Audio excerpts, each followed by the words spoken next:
Trading account आहे, demat account सुद्धा आहे. पण दोन्हींची गरज का पडते आणि शेअर बाय केल्यानंतर नेमकं कोणतं अकाउंट काम करतं? चला आपण एक एक्झाम्पल मधून समजून घेऊ. समजा तुम्हाला रिलायन्सचे 10 शेअर्स बाय करायचे आहेत.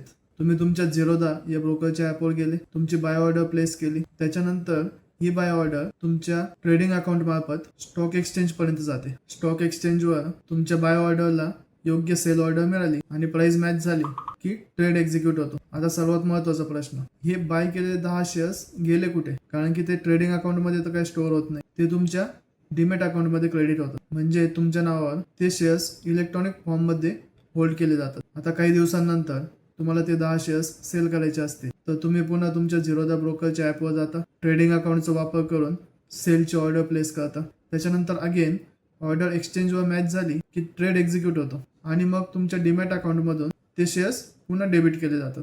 म्हणजेच ट्रेडिंग अकाउंट बाय आणि सेल करण्यासाठी आणि डीमॅट अकाउंट शेअर्स होल्ड करण्यासाठी.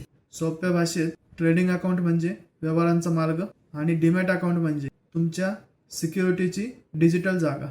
मग आता एक नवीन प्रश्न निर्माण होतो, हे शेअर्स डीमॅट अकाउंटमध्ये नेमकं ठेवतं कोण? जसं की बँक अकाउंटमध्ये ज्यावेळेस आपण पैसे टाकतो त्यावेळेस बँक काम करते, तर डीमॅट अकाउंटमध्ये पण कोणतरी काम करत असेल.